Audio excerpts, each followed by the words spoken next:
দর্শক, এই মুহূর্তে লালমনিরহাট থেকে ভোটের খবর জানাচ্ছেন মাহফুজ সাজু। সৌদা, প্রথমে একটি তথ্য দিয়ে শুরু করতে চাই। লালমিরহাটের 5টি উপজেলা নিয়ে মূলত লালমিরহাট জেলা গঠিত। এর মধ্যে 4টি উপজেলায় কিন্তু এবারে 6ষ্ঠ উপজেলা পরিষদ নির্বাচনের 2টি ধাপে, প্রথম এবং দ্বিতীয় ধাপে কিন্তু নির্বাচন অনুষ্ঠিত হয়েছে।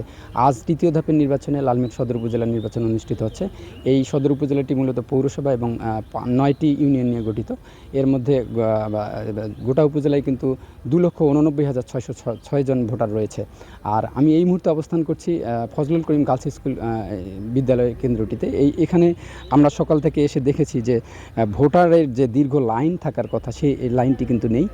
উপরন্তু আমরা প্রিজাইডিং অফিসারের সাথে কথা বলেছি, তিনি যেমনটি জানিয়েছেন যে গত 3 ঘন্টায় কিন্তু গোটা কেন্দ্রে মাত্র 18টি ভোট পড়েছে। শুধু এই কেন্দ্র না, আমরা সকাল থেকে বেশ কয়েকটি কেন্দ্র ঘুরেছি, সেখানে আমরা দেখেছি যে অধিকাংশ কেন্দ্রেই কিন্তু 30 থেকে 40টি অথবা 50টি এর মধ্যেই কিন্তু ভোট পড়েছে 3 ঘন্টায়, প্রথম 3 ঘন্টায়।